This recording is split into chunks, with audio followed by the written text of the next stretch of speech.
Tuhanku, bila hati kawanku terluka oleh tingkah ujarku dan kehendakku jadi panduku, ampunilah.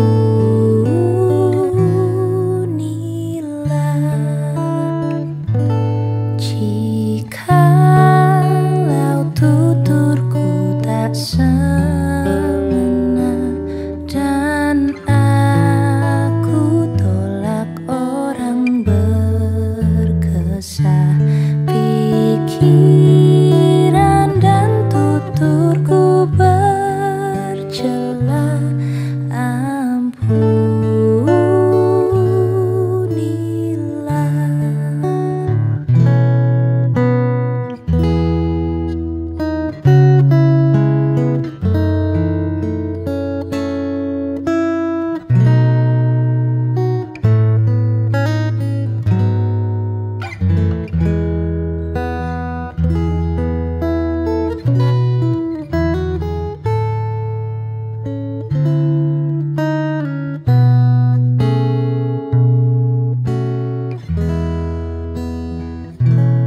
dan hari ini aku bersembah serta padamu Bapa, berserah, berikan daku kasih-Mu mesra, amin, amin.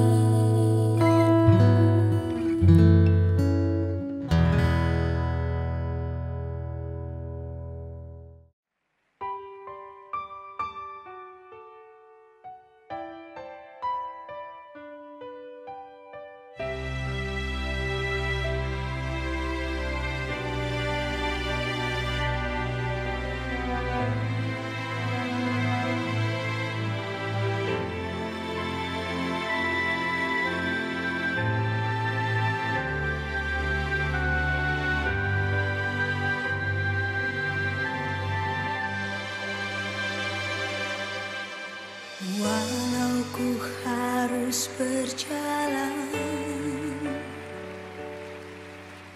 dalam lembah kekelaman, perlindungan-Mu, oh Tuhan, nyatalah bagi hidupku. Tiada pernah sedetik pun, tiada pernah Kau tinggalkan. Sungguh mulia dan sempurna, hanya Kau layak disembah.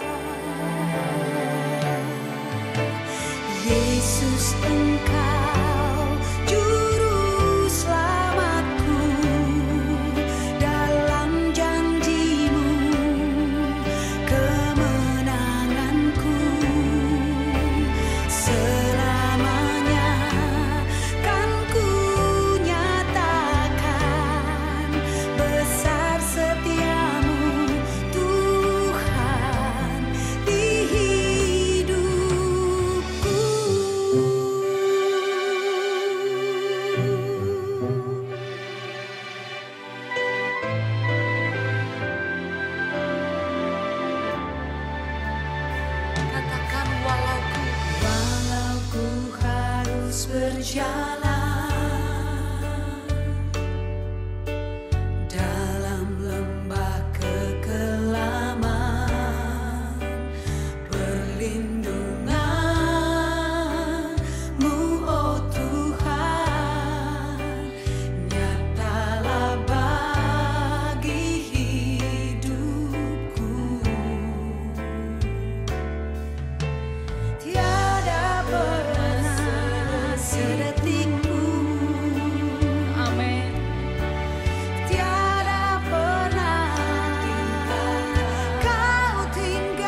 selalu gelisah.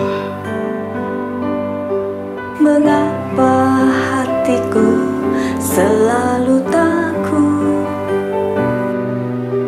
Mengapa hatiku hancur? Ku ingin lepas dari semua ini. Telah ku cari kebahagiaan duniawi, Tak ku rasakan semakin bahagia, tapi semakin menderita. Tuhan, ku ingin bersamamu, karena hanya padamu kebahagiaan kekal ku dapat. Tuhan, ku ingin bersamamu, karena hanya padamu kebahagiaan kekal ku dapat.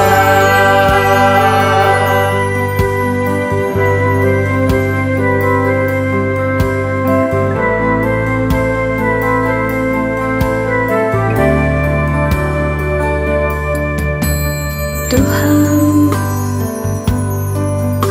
mengapa hatiku selalu gelisah? Mengapa hatiku selalu takut? Mengapa hatiku hancur? Ku ingin lepas dari semua ini. Telah ku cari kebahagiaan duniawi, Tak ku rasakan semakin bahagia, tapi semakin menderita. Tuhan, ku ingin bersamamu, karena hanya padamu kebahagiaan kekal ku dapat.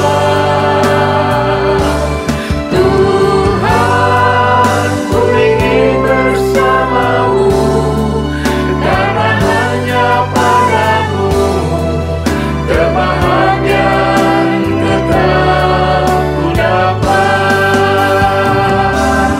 Tuhan, ku ingin bersamamu, karena hanya padamu kebahagiaan kekal ku dapat. Tuhan, ku ingin bersamamu, karena hanya padamu kebahagiaan kekal ku dapat. Kebahagiaan kekal ku dapat. Kebahagiaan kekal ku dapat.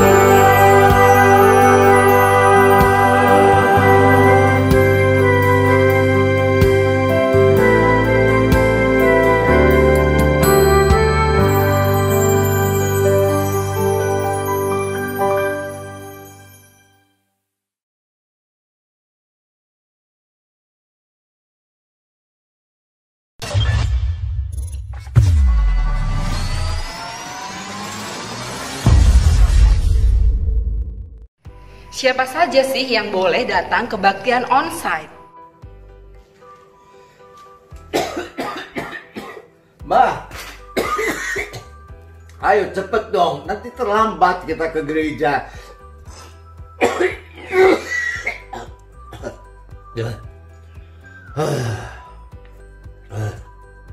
Jadi kalau seperti ini, boleh nggak?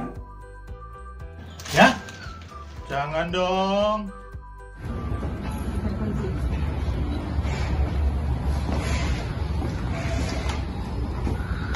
Selamat pagi, Bapak Ibu. Ini mau kemana ini? Ke gereja? Loh, jangan dulu dong. Anda yang tinggal di zona merah, jangan dulu ya. Lalu, siapa saja yang bisa hadir dan ikut dalam ibadah onsite? Mereka yang berusia antara 15 sampai dengan 60 tahun. Suhu badan maksimal 37,5 derajat Celcius dan sedang tidak sakit. Tidak tinggal di zona merah. Jangan lupa pakai masker.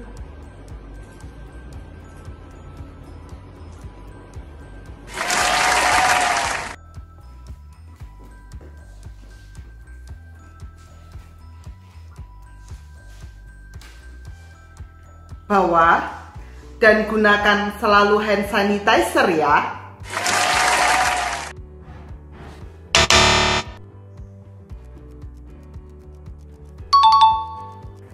Jika saudara harus menggunakan kendaraan umum, pilihlah kendaraan umum yang tidak berdesak-desakan dan patuhi protokol yang berlaku. Jadi tergantung pada diri kita masing-masing. Kalau kita tidak bisa, tidak apa-apa. Kita bisa tetap ibadah meskipun secara online. Kehadiran Tuhan selalu bisa kita rasakan. Sekalipun sebagian di antara kita belum bisa mengikuti kebaktian onsite ya. Kebaktian online, kebaktian onsite, sama aja kali.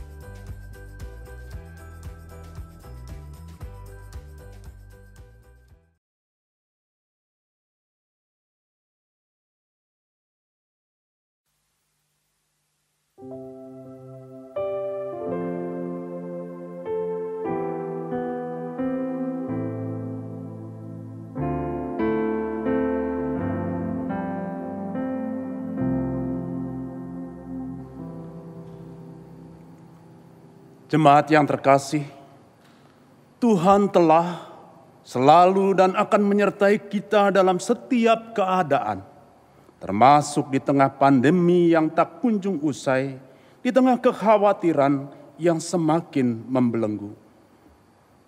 Dalam Yeremia 20 ayat 11 dan 13 dituliskan, "Tetapi Tuhan menyertai aku seperti pahlawan yang gagah.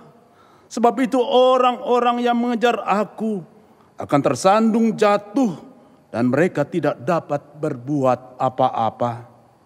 Mereka akan menjadi malu sekali sebab mereka tidak berhasil. Suatu noda yang selama-lamanya tidak terlupakan." Menyanyilah untuk Tuhan, pujilah Tuhan. Sebab ia telah melepaskan nyawa orang miskin dari tangan orang-orang yang berbuat jahat. Melalui ibadah keluarga ini, kita saling menguatkan iman di dalam keluarga kita. Janganlah kita takut, sebab Tuhan selalu menopang dan menolong kita melewati setiap pergumulan dan menggantinya dengan damai sejahtera. Mari kita bangkit berdiri dan berhimpun untuk memuji Tuhan dan menghormati namanya dengan ungkapan syukur lewat pujian Kidung Jemaat 15, berhimpun semua.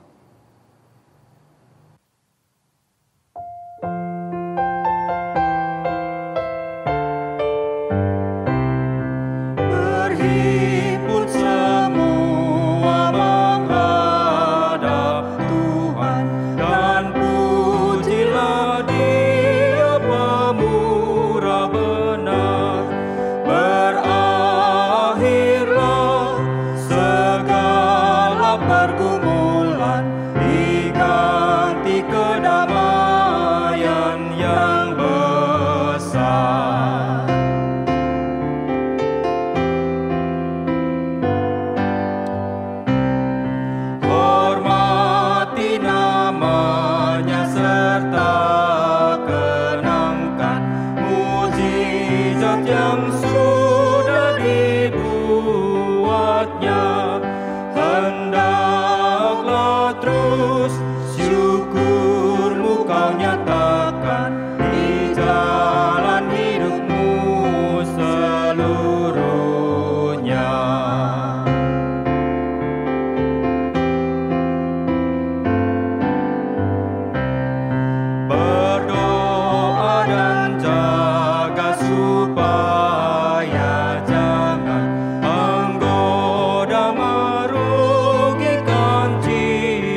Jemaat, kita awali ibadah kita pada hari ini dengan pengakuan bahwa pertolongan kita adalah di dalam nama Allah Pencipta langit dan bumi. Amin. Damai sejahtera dan cinta kasih persekutuan Allah Bapa, Putra dan Roh Kudus menyertai engkau. Dan menyertaimu juga.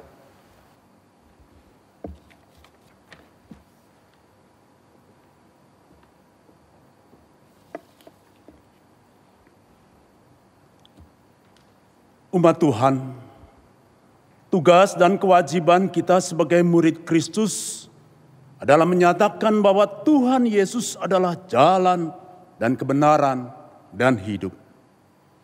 Akan tetapi, menyatakan, melakukan, dan membawa kebenaran Kristus di tengah kehidupan menjadi dilema besar bagi kita.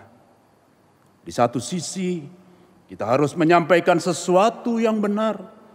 Tapi di sisi lain, kita juga memiliki ketakutan atau kekhawatiran untuk menyatakannya. Kondisi inilah yang membuat orang berhenti menyatakan kebenaran dan berhenti berbuat benar. Banyak orang yang memilih menjadi silent majority terhadap ketidakbenaran. Padahal kita sebagai umat Tuhan dipanggil untuk menjadi senjata-senjata kebenaran Allah. Mari kita berdoa, memohon belas kasih Tuhan untuk memampukan dan menguatkan kita menjalani panggilan, menyatakan kebenaran Allah di dalam hidup. Tuhan Sang Pencipta, kami bersyukur atas pemeliharaan yang Engkau berikan pada kami dan keluarga kami. Di tengah kekhawatiran akan pandemi dan kegelisahan akan keberlangsungan hidup kami, Engkau hadir dengan berkat-berkat yang tidak pernah kami pikirkan. Kami bersyukur Tuhan, karena Engkau Allah yang setia. Tuhan, saat ini kami merendahkan diri, memohon ampun jika kami belum mampu mengabarkan kebenaran firman-Mu dalam kehidupan kami. Kami masih takut untuk menyatakan iman kami bahwa Engkau Allah yang hidup di dalam kehidupan bermasyarakat kami kepada mereka yang belum percaya kepadamu. Tuhan Sang Pengampun, kami percaya bahwa Engkau sendiri yang akan mengampuni setiap dosa kami, mengubahkan kami dan menuntun kami agar dapat hidup sesuai dengan kehendak-Mu. Di dalam Kristus kami memohon dan berdoa. Amin. Kita tinggikan Kristus yang telah menghapuskan dosa dan celah dengan pujian Kidung Jemaat 383, sungguh indah kabar mulia.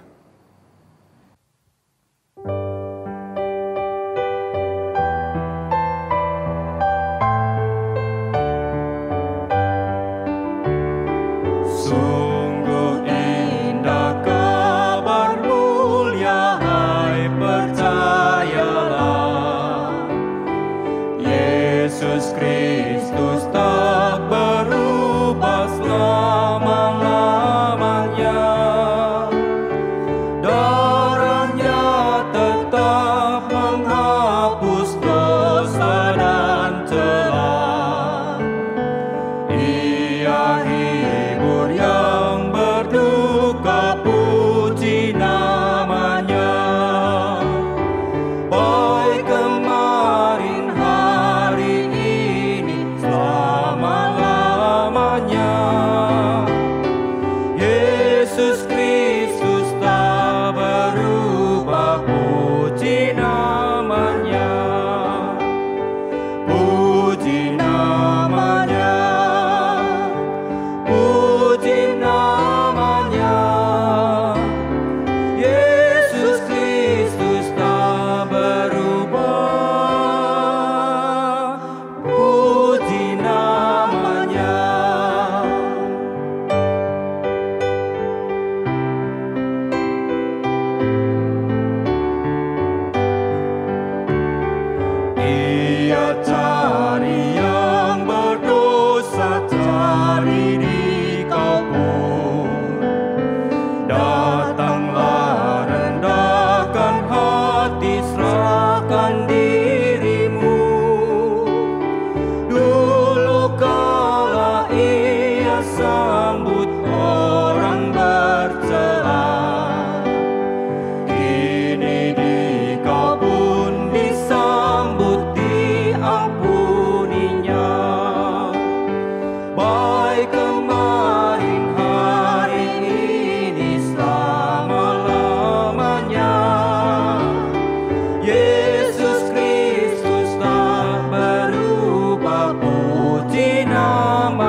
puji namanya.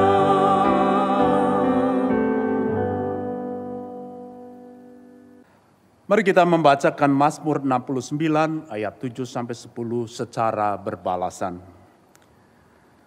Janganlah mendapat malu oleh karena aku orang-orang yang menantikan Engkau ya Tuhan Allah semesta alam. Janganlah kena noda oleh karena aku orang-orang yang mencari Engkau ya Allah Israel. Sebab oleh karena Engkaulah aku menanggung celah, noda meliputi mukaku. Aku telah menjadi orang luar bagi saudara-saudaraku, orang asing bagi anak-anak ibuku. Sebab cinta untuk rumahmu menghanguskan aku, dan kata-kata yang mencela Engkau telah menimpa aku. Tuhan menjawab seru umat-Nya, sebab rahmat dan kasih setia-Nya besar pada kita. Firman-Nya dinyatakan menjadi jawaban bagi kita dan pegangan kita dalam menjalani kehidupan. Kita siapkan diri kita menyambut pemberitaan firman dengan pujian Kidung Jemaat 54, Tak Kita Menyerahkan.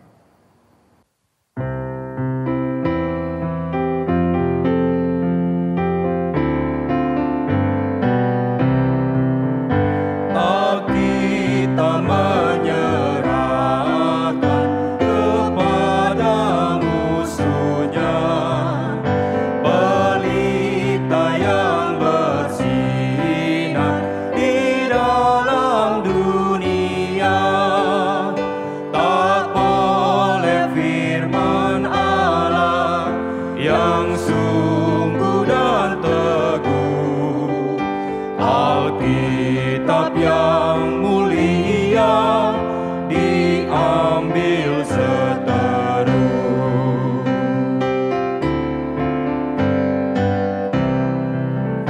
Penyokong orang tua dan orang yang lemah, pemimpin orang muda dan sukacitanya, senjata perjuangan di perang penggodaan, dan bantal perhentian di jam kematian.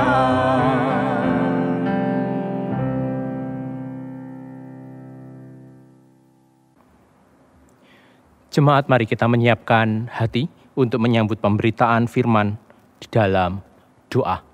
Mari kita berdoa. Allah Sang Pemelihara, kami mengucap syukur kepadamu atas segala kebaikan-Mu dan untuk firman-Mu yang akan menyegarkan hidup kami. Roh Sang Pengajar, berikan kami hikmat daripadamu sehingga kami mampu menerima firman Tuhan yang akan kami dengarkan saat ini.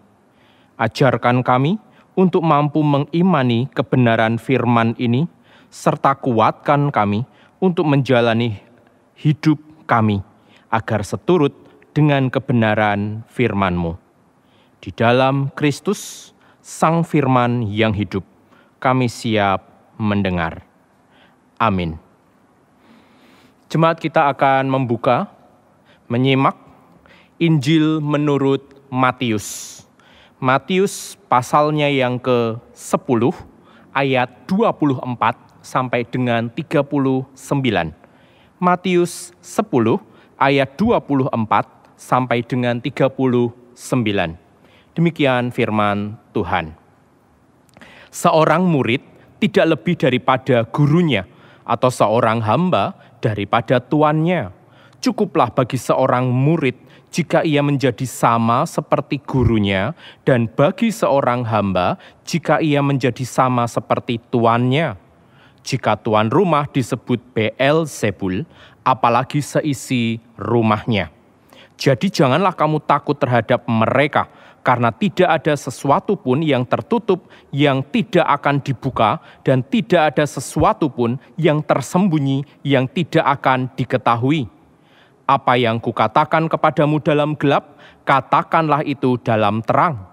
Dan apa yang dibisikkan ke telingamu, beritakanlah itu dari atas atap rumah. Dan janganlah kamu takut kepada mereka yang dapat membunuh tubuh, tetapi yang tidak berkuasa membunuh jiwa. Takutlah terutama kepada Dia yang berkuasa membinasakan baik jiwa maupun tubuh di dalam neraka. Bukankah burung pipit dijual 2 ekor seduit? Namun seekor pun daripadanya tidak akan jatuh ke bumi di luar kehendak Bapamu. Dan kamu, rambut kepalamu pun terhitung semuanya. Sebab itu, janganlah kamu takut karena kamu lebih berharga daripada banyak burung pipit. Setiap orang yang mengakui aku di depan manusia, aku juga akan mengakuinya di depan Bapa-Ku yang di surga. Tetapi barang siapa menyangkal aku di depan manusia, aku juga akan menyangkalnya di depan Bapa-Ku yang di surga. Jangan kamu menyangka bahwa aku datang untuk membawa damai di atas bumi. Aku datang bukan untuk membawa damai, melainkan pedang. Sebab aku datang untuk memisahkan orang dari ayahnya, anak perempuan dari ibunya, menantu perempuan dari ibu mertuanya, dan musuh orang ialah orang-orang seisi rumahnya. Barang siapa mengasihi bapa atau ibunya lebih daripadaku, ia tidak layak bagiku.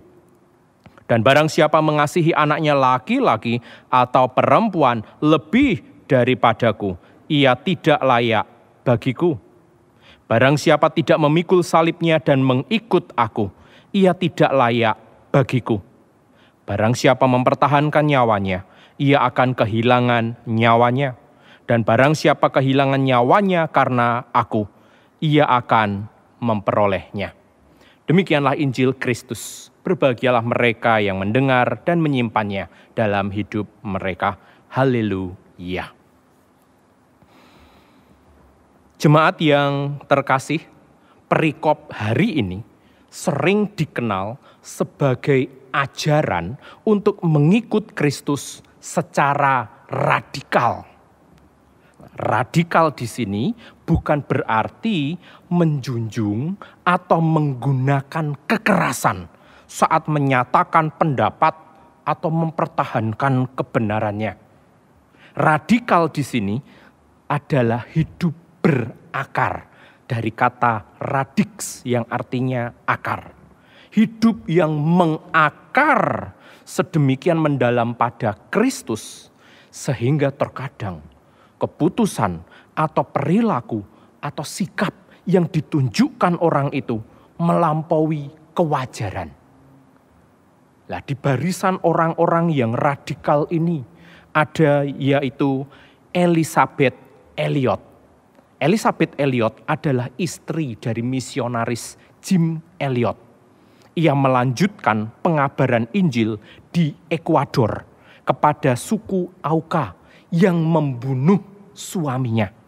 Suaminya Jim Elliot datang ke sana ketika mengabarkan Injil, malah dibunuh oleh suku asli di sana. Kemudian Elisabeth Elliot memutuskan, aku akan lanjutkan pelayanan dari suamiku. Di Asia ada John Sung.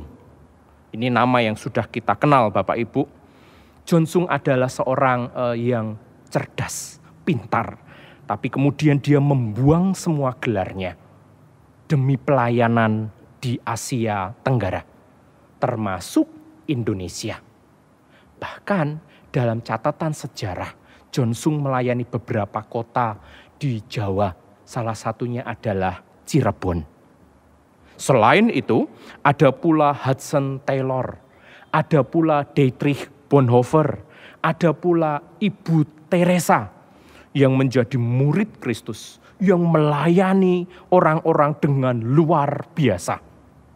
Itu yang disebut dengan murid Kristus yang radikal. Tetapi kita harus mengakui bahwa sebagian besar dari umat Kristen, oleh karena satu dan lain hal, rindu menjadi murid Kristus dengan cara yang biasa. Tidak seradikal orang-orang tadi. Nah, kalau demikian, apakah teks kita abaikan saja? Karena ini hanya berlaku untuk kalangan tertentu. Nah, mari kita lihat konteks dari Matius, secara khusus pasal 10. Minggu lalu sudah disebutkan bahwa Yesus mengutus murid-muridnya untuk menyampaikan bahwa kerajaan surga sudah dekat. Ini yang Yesus sedang perintahkan kepada murid-muridnya, dan ini menjadi bagian dari pengutusan itu. Bagi murid-murid Yesus atau pembaca Injil yang pertama, yang mereka hadapi sungguh berat. Tugas ini sangat berat. Karena mereka berhadapan dengan pemerintah Romawi yang berkuasa waktu itu. Mereka berhadapan dengan bangsa Yahudi yang menolak Yesus. Mereka berjumpa dengan bangsa-bangsa yang menyembah banyak dewa-dewa. Itu sebabnya ketika Yesus mengutus mereka, Yesus mengatakan mereka ini seperti domba diutus ke tengah-tengah serigala. Nah, dari perikop kita akan melihat dua hal. Yang pertama, Yesus mengatakan seorang murid tidak lebih dari gurunya atau seorang hamba tidak lebih daripada tuannya. Cukuplah murid itu sama seperti gurunya, cukuplah hamba itu sama seperti tuannya. Tolong jangan pahami ini dengan, berarti Yesus itu tidak rela. Yesus tidak bersedia. Murid-muridnya lebih hebat dari dia. Bukan itu. Ingat, konteksnya adalah tantangan yang luar biasa berat yang dihadapi oleh murid-murid. Jika Bapak Ibu membuka Matius 10 ayat 16 sampai dengan 23, di sana dijelaskan apa yang dihadapi oleh para murid-murid, yaitu penganiayaan kepada para murid-murid Kristus. Mereka akan digiring ke muka penguasa-penguasa. Mereka akan diserahkan, mereka akan dibunuh, mereka akan dimusuhi oleh banyak orang. Lah, dalam konteks seperti inilah, maka ucapan Yesus sebenarnya bisa dipahami bahwa Yesus ingin ngomong kepada murid-muridnya apa yang murid-muridnya hadapi tidak akan lebih berat daripada apa yang Yesus sudah alami saat melayani dan melakukan kehendak Bapa. Yesus dalam hidupnya, dia ditentang, ditekan, diintimidasi, difitnah. Tadi di dalam ayat 26 juga disebutkan bahwa Yesus itu difitnah sebagai Beelzebul. Ayat 25 maksud saya. Jika tuan rumah disebut Beelzebul, apalagi seisi rumahnya. Ini adalah pengulangan dari Matius 9 ayat 34. Saat Yesus menyembuhkan orang bisu, kemudian orang-orang Farisi malah mengatakan, dengan kuasa penghulu setan, ia mengusir setan. Jadi Yesus sendiri dalam pelayanannya malah dituduh, malah disetan-setankan. Coba Bapak Ibu. Ini yang dialami oleh Yesus. Jadi apa yang Yesus sampaikan kepada murid-muridnya, satu, bermakna peringatan. Realita yang akan murid-murid hadapi. Tetapi juga sebagai penguatan. Kenapa penguatan? Karena Yesus sudah mendahului dan melalui jalan yang sama. Ketika Yesus menyampaikan itu sebagai manusia sejati, ia tahu betapa beratnya tantangan. Ia paham sakitnya hinaan. Ia terima getirnya penolakan. Dan ini statement bahwa dia mau berjalan bersama murid-muridnya yang akan melewati jalan yang sama. Sebagai ilustrasi Bapak Ibu, di awal bulan Mei ada seorang seniman Indonesia yang sangat terkenal, Didi Kempot, terkenal dengan Godfather of Broken Heart, meninggal dunia. saya bukan fansnya Pak Didi Kempot. Namun saya membaca sebuah penjelasan gitu ya. Didi Kempot itu lagu-lagunya disukai oleh kaum milenial. Kenapa bisa disukai gitu ya? Bayangkan saja Bapak Ibu, judul lagunya itu Ambiar, hancur Bapak Ibu. Kemudian Stasiun Balapan, ini di Solo. Ini adalah kenangan ditinggalkan sang kekasih Bapak Ibu. Ada lagi Terminal Tirtonadi, ini juga perpisahan dengan kekasih gitu ya. Tetapi lagu-lagu seperti ini disukai oleh kalangan milenial karena lagu-lagu itu mengundang pemuda-pemudi untuk merasakan dan merayakan hancurnya hati mereka ketika ditolak, ketika diputus, bahwa itu semua adalah bagian dari hidup. Dan ketika mereka merasakan dan merayakan itu, mereka melihat bahwa mereka tidak sendiri. Kenapa mereka tidak sendiri? Karena ada yang sudah pernah merasakan yang sama. Ada yang sedang merasakan hal yang sama. Dan tentunya nanti akan ada orang yang juga patah hati. Jadi Bapak Ibu, lagu-lagu dari Pak Didi Kempot ini malah menguatkan, malah menyatukan, mempersekutukan umat yang patah hati. Bayangkan Bapak Ibu, apakah setelah mereka menyanyi atau mendengarkan lagu Didi Kempot terus mereka jadian, terus mereka dapat pacar, terus mereka bisa hidup bahagia? Belum tentu. Mereka masih bisa menghadapi luka hati berikut-berikutnya. Tetapi ketika mereka menyadari, oh aku tidak sendiri. Ada orang di sebelahku, ada orang di depanku, sama-sama nangis. Mereka justru mendapatkan penguatan. Jadi ketika Yesus mengatakan seorang murid tidak lebih dari gurunya, ini adalah realita dan penguatan. Jadi jangan kaget bila kita kuliah, kita ngantor, kita dagang, kita mengajar, sudah sesuai dengan iman Kristen. Kita kuliah dengan setia, kita ngantor dengan tertib, kita dagang dengan jujur, mengajar dengan adil. Kok ada yang iri, ada yang mencurigai, ada yang marah, ada yang ingin menyikut kita, mencemooh kita. Jangan kaget. Itulah identitas Kristen kita. Itu yang pertama. Yang kedua, ketika berhadapan dengan kekuasaan militer, politik, sosial dari pemerintah Romawi, kemudian kekuatan agama budaya Yahudi, keduanya bisa menentukan hidup dan mati seseorang.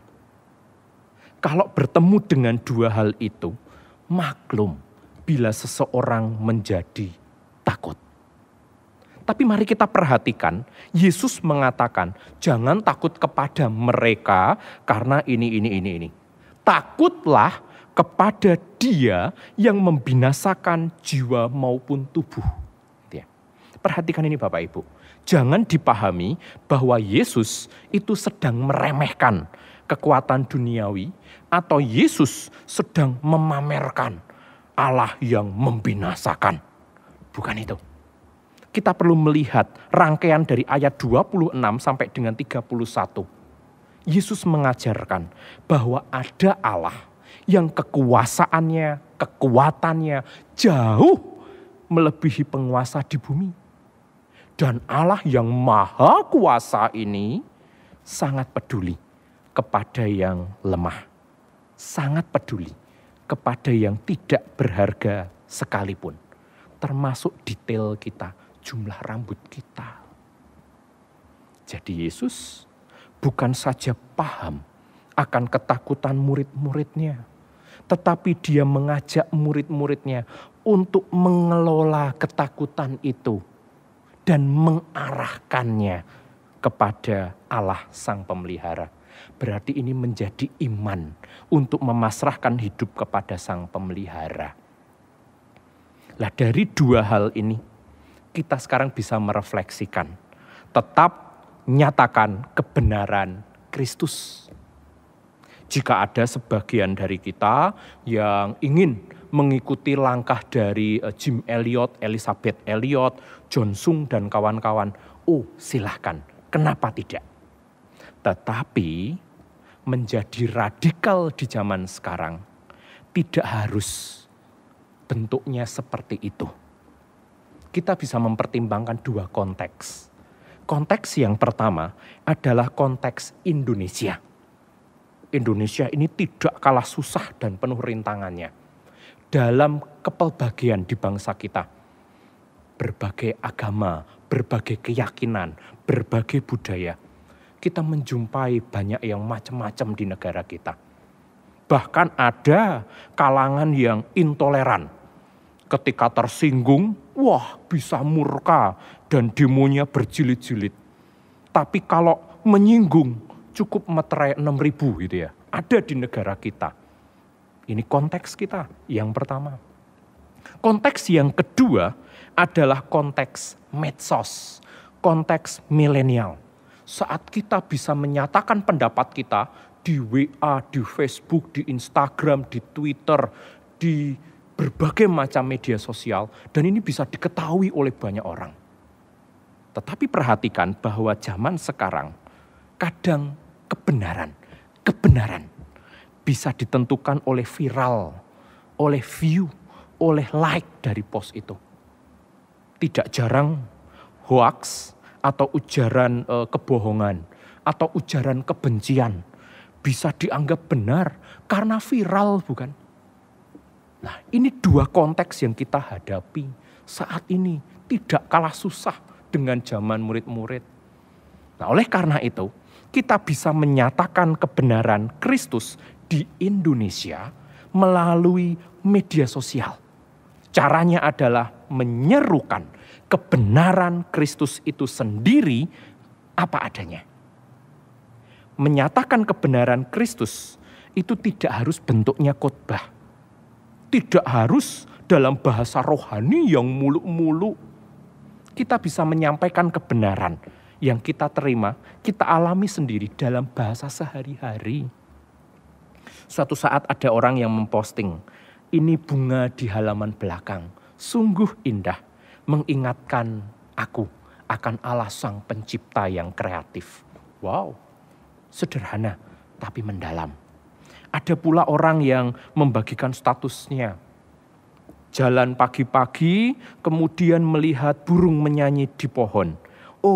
Indahnya dunia milik Tuhan ini. Sederhana yang dialami, tetapi kemudian muncul pemuliaan Tuhan, kebenaran yang hakiki, bukan?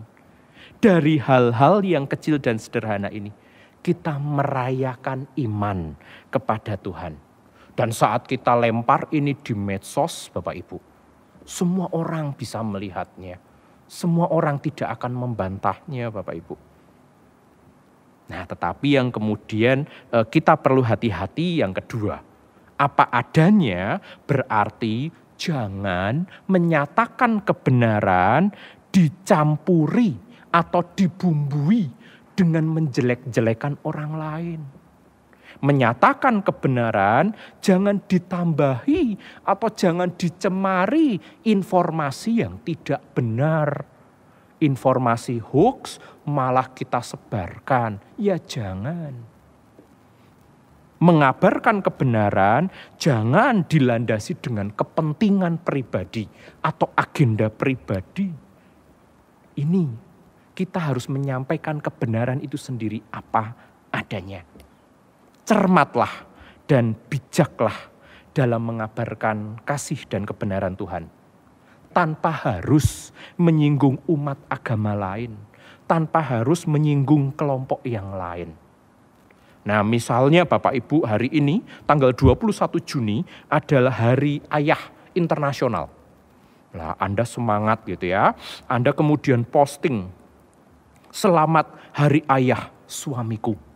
Ini adalah suamiku yang kalau tidur ngorok dan kentut gitu ya. Terima kasih Tuhan untuk suami yang terindah. Ini memang benar Bapak Ibu. Tetapi kemudian kan bisa memalukan, mempermalukan atau menyakiti pasangan Anda gitu. Nah, kita perlu hati-hati ya Bapak Ibu.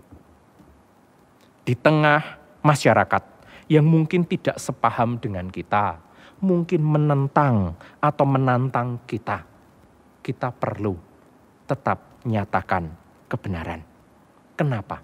Karena Tuhan Yesus sudah mendahului.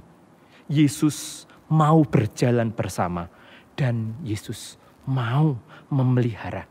Allah mau peduli, Allah memelihara. Sehingga kita bisa tetap menyatakan kebenaran secara kreatif, secara bijak. Tuhan Yesus memberkati. Amin.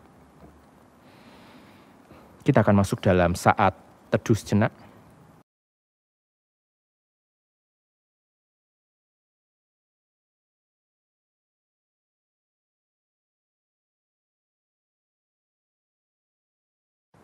Mari kita masuk dalam doa syafaat kita.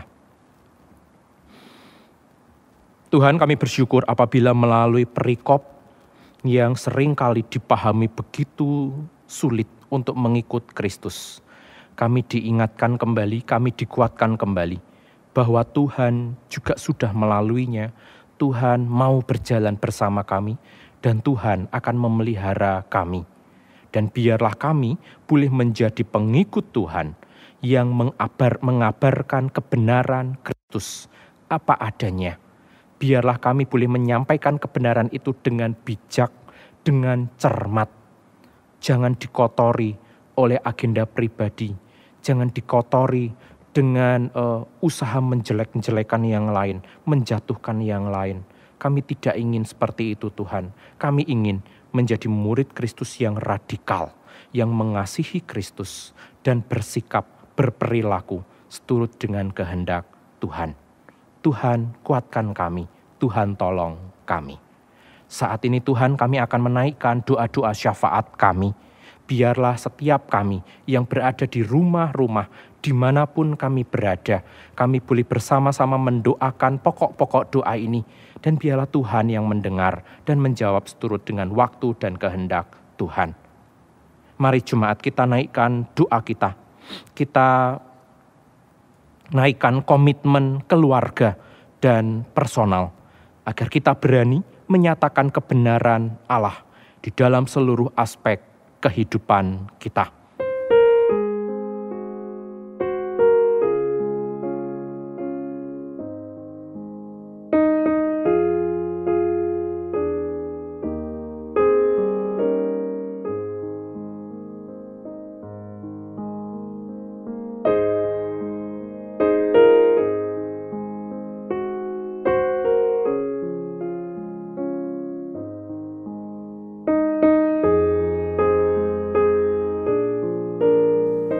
Kita juga mau berdoa untuk kondisi bangsa dan negara. Kita doakan secara khusus pemerintah, aparat, dan masyarakat untuk bersinergi dan saling mendukung dalam menghadapi wabah.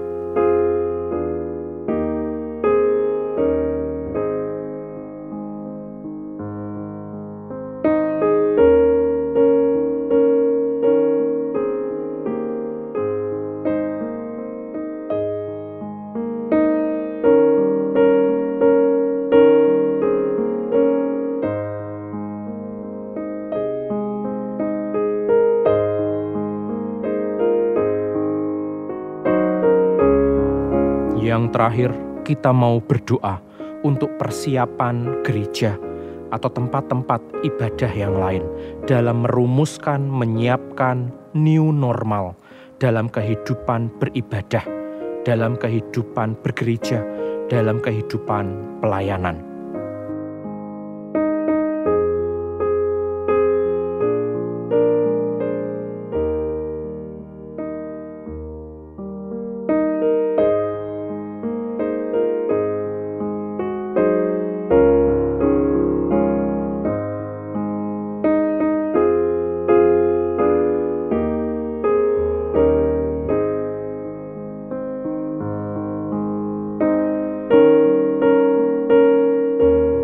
Di dalam Kristus kami serahkan doa dan permohonan kami. Amin.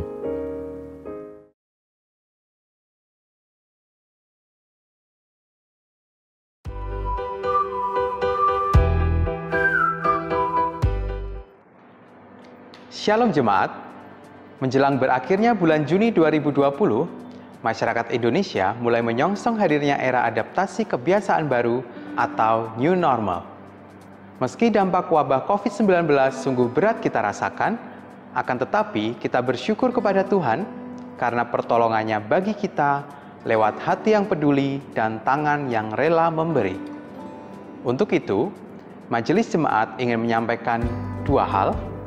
Pertama, laporan pelaksanaan program pengampon bergerak hingga Juni 2020. Penerimaan dana Rp193.196.111. Pengeluaran dana Rp122.394.250. Saldo dana Rp70.801.861. Terima kasih atas dukungan doa, dana, dan daya dari jemaat dan simpatisan sekalian.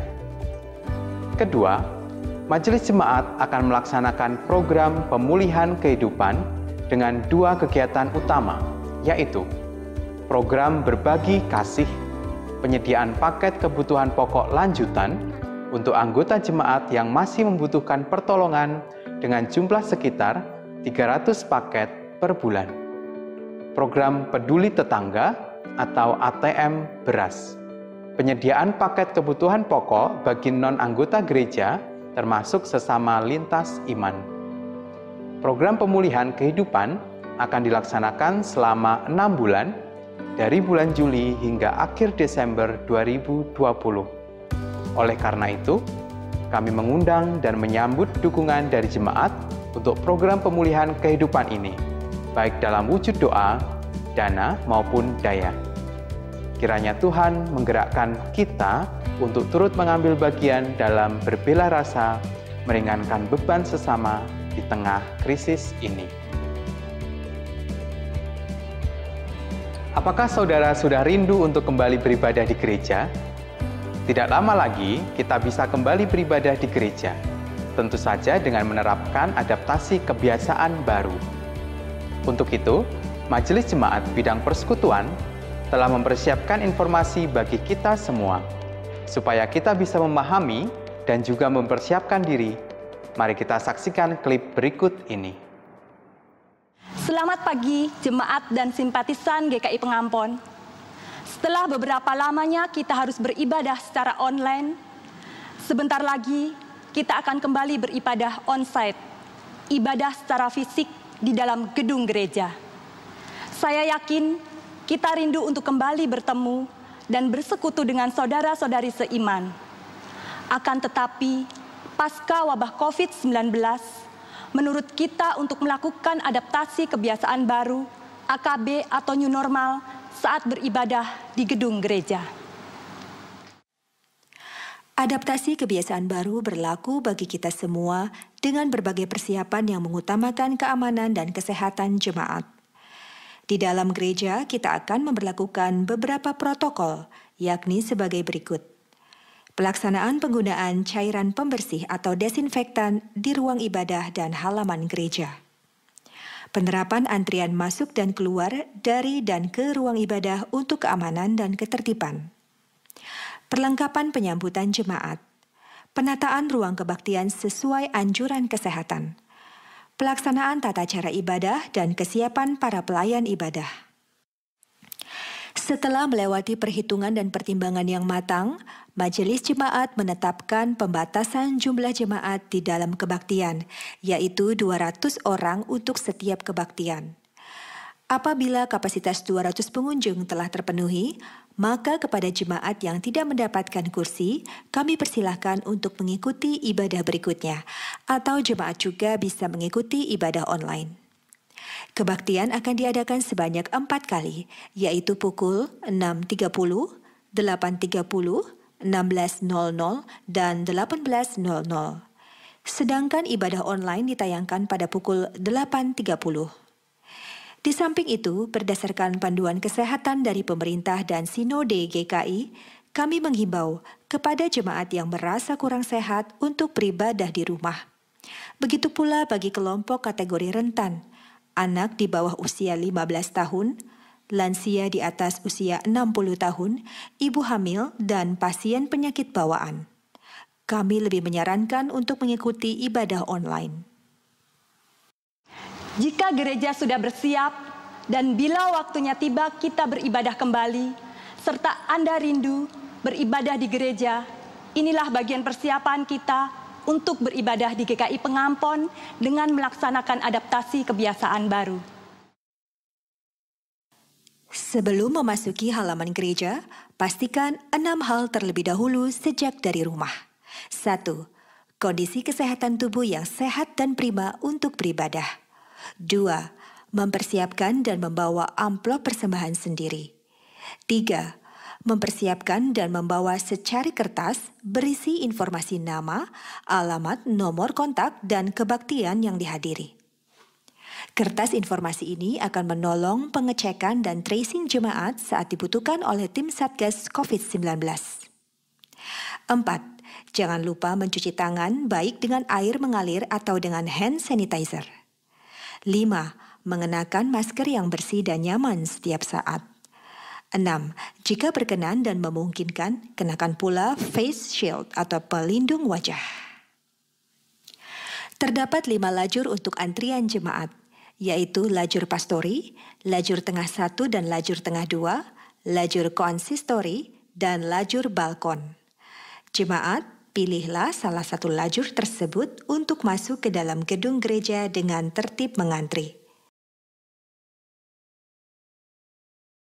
Saat mengantri, dimohon menjaga jarak dengan mengikuti petunjuk di lantai, serta tidak berganti antrian maupun berjabat tangan dengan orang lain. Di awal lajur antrian, silakan memasukkan informasi pribadi Anda, lalu membersihkan tangan dengan hand sanitizer yang tersedia, serta menunggu pengukuran suhu badan.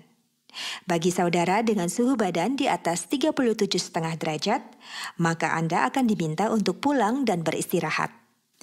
Setelah pengukuran suhu badan, jemaat akan dihantar oleh usher menuju tempat duduk yang telah disiapkan. Kami memohon, jemaat dapat bekerja sama dengan usher dengan tidak berpindah atau mengubah lokasi duduk yang disediakan. Silakan mengambil waktu teduh dan menanti saat ibadah dimulai. Jemaat dan simpatisan, ibadah akan menggunakan liturgi yang sesuai dengan arahan Sinode GKI serta protokol kesehatan, agar ibadah yang kita rindukan ini tetap bisa kita jalankan dengan kusuk di tengah upaya kita menekan potensi penyebaran virus corona. Beberapa hal yang perlu jemaat perhatikan adalah sebagai berikut. Jumlah pujian dalam ibadah akan dikurangi. Perubahan gestur salam damai.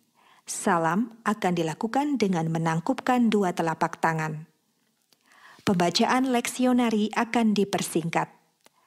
Persembahan jemaat akan dilakukan saat keluar dari ruang ibadah. Prosesi ibadah tidak melalui jemaat. Pelayan firman akan mengutus pulang jemaat dari altar. Setelah ibadah selesai, kita tetap harus mengikuti protokol kesehatan, yaitu jemaat keluar dari ruang ibadah melalui pintu yang dilalui saat masuk dengan diarahkan oleh usher. Jangan lupa untuk membawa keluar sisa kertas, plastik, masker, atau apapun yang dipakai saat ibadah, supaya tidak membahayakan koster yang membersihkan ruangan atau sesama yang memakai tempat yang sama di kebaktian berikutnya. Keluar dari halaman gereja, dihimbau untuk langsung pulang dan menghindari kerumunan, baik di halaman atau di sekitar gereja. Demikian beberapa persiapan adaptasi kebiasaan baru yang akan diterapkan di dalam gereja kita. Dan mari terus berdoa, memohon hikmat dan belas kasih Tuhan supaya kita benar-benar siap dan waspada dalam menyongsong ibadah kembali di gedung gereja kita. Selamat mempersiapkan diri, Tuhan Yesus memberkati. Klip sosialisasi akan tersedia di media sosial GKI Pengampon. Dan apabila ada hal-hal yang ingin diperjelas, silakan menghubungi Majelis Jemaat Bidang Persekutuan. Selamat mempersiapkan diri menyongsong adaptasi kebiasaan baru.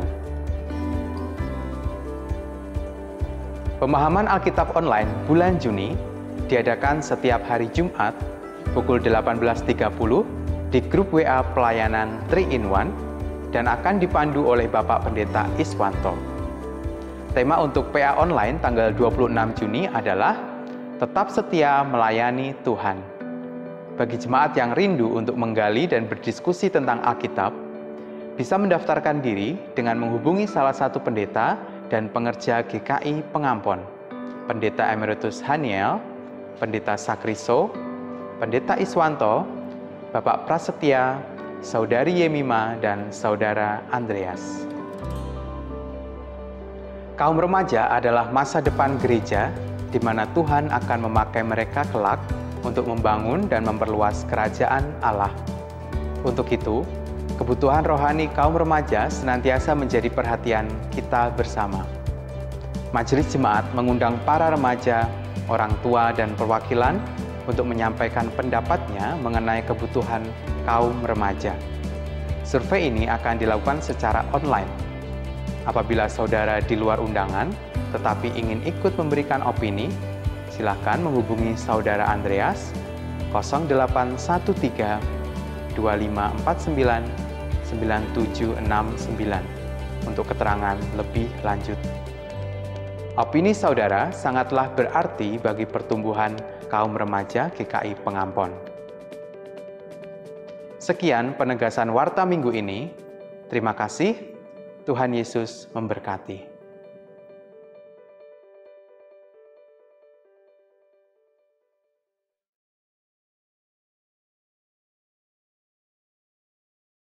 Jemaat terkasih, kita bersyukur karena penyertaan dan perlindungan Tuhan dalam hidup kita. Bahkan di tengah wabah yang sedang melanda, kita ungkapkan syukur melalui persembahan dengan penuh sukacita, seperti yang tertulis dalam 1 Tawarikh 16 ayatnya yang ke-29. Berilah kepada Tuhan kemuliaan namanya, bawalah persembahan dan masuklah menghadap Dia. Sujudlah menyembah kepada Tuhan dengan berhiaskan kekudusan. Kita bawa persembahan kita, serta naikkan pujian Kidung Jemaat 450, hidup kita yang benar.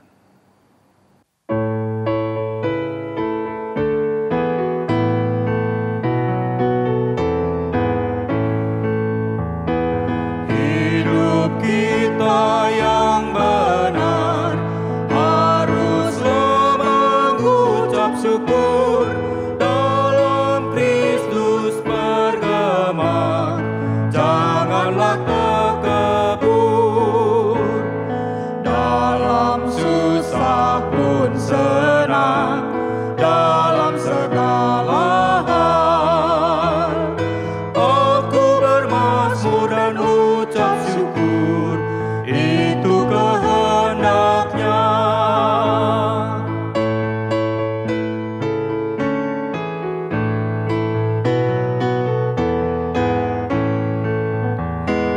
Apa arti hidupmu? Bukankah ungkapan syukur karena Kristus penebus berkorban bagimu? Dalam susah pun senang, dalam segala hal aku bermazmur dan ucap syukur, itu kehendaknya.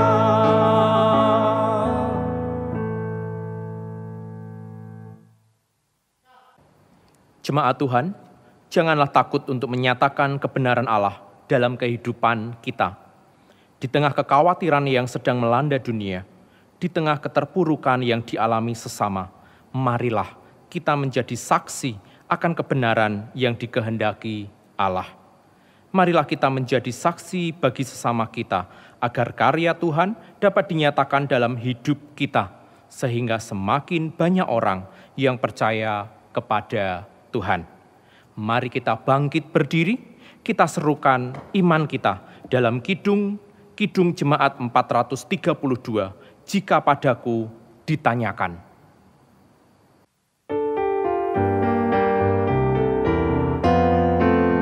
Jika padaku ditanyakan, apa akan ku beritakan pada dunia yang penuh penderitaan? Kan ku sampaikan kabar baik pada orang-orang miskin, pembebasan bagi orang yang ditawan, yang buta dapat penglihatan, yang tertindas dibebaskan. Sungguh tahun rahmat Tuhan sudah tiba, kerajaan Allah penuh kurnia, itu berita bagi isi dunia.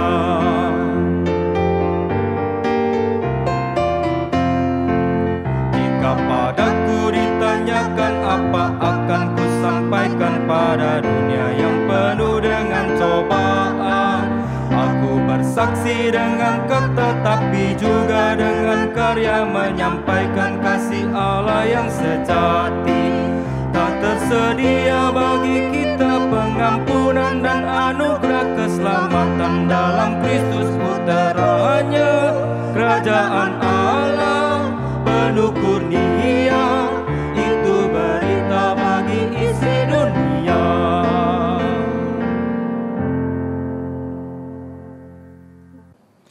Jemaat, arahkanlah hatimu kepada Tuhan.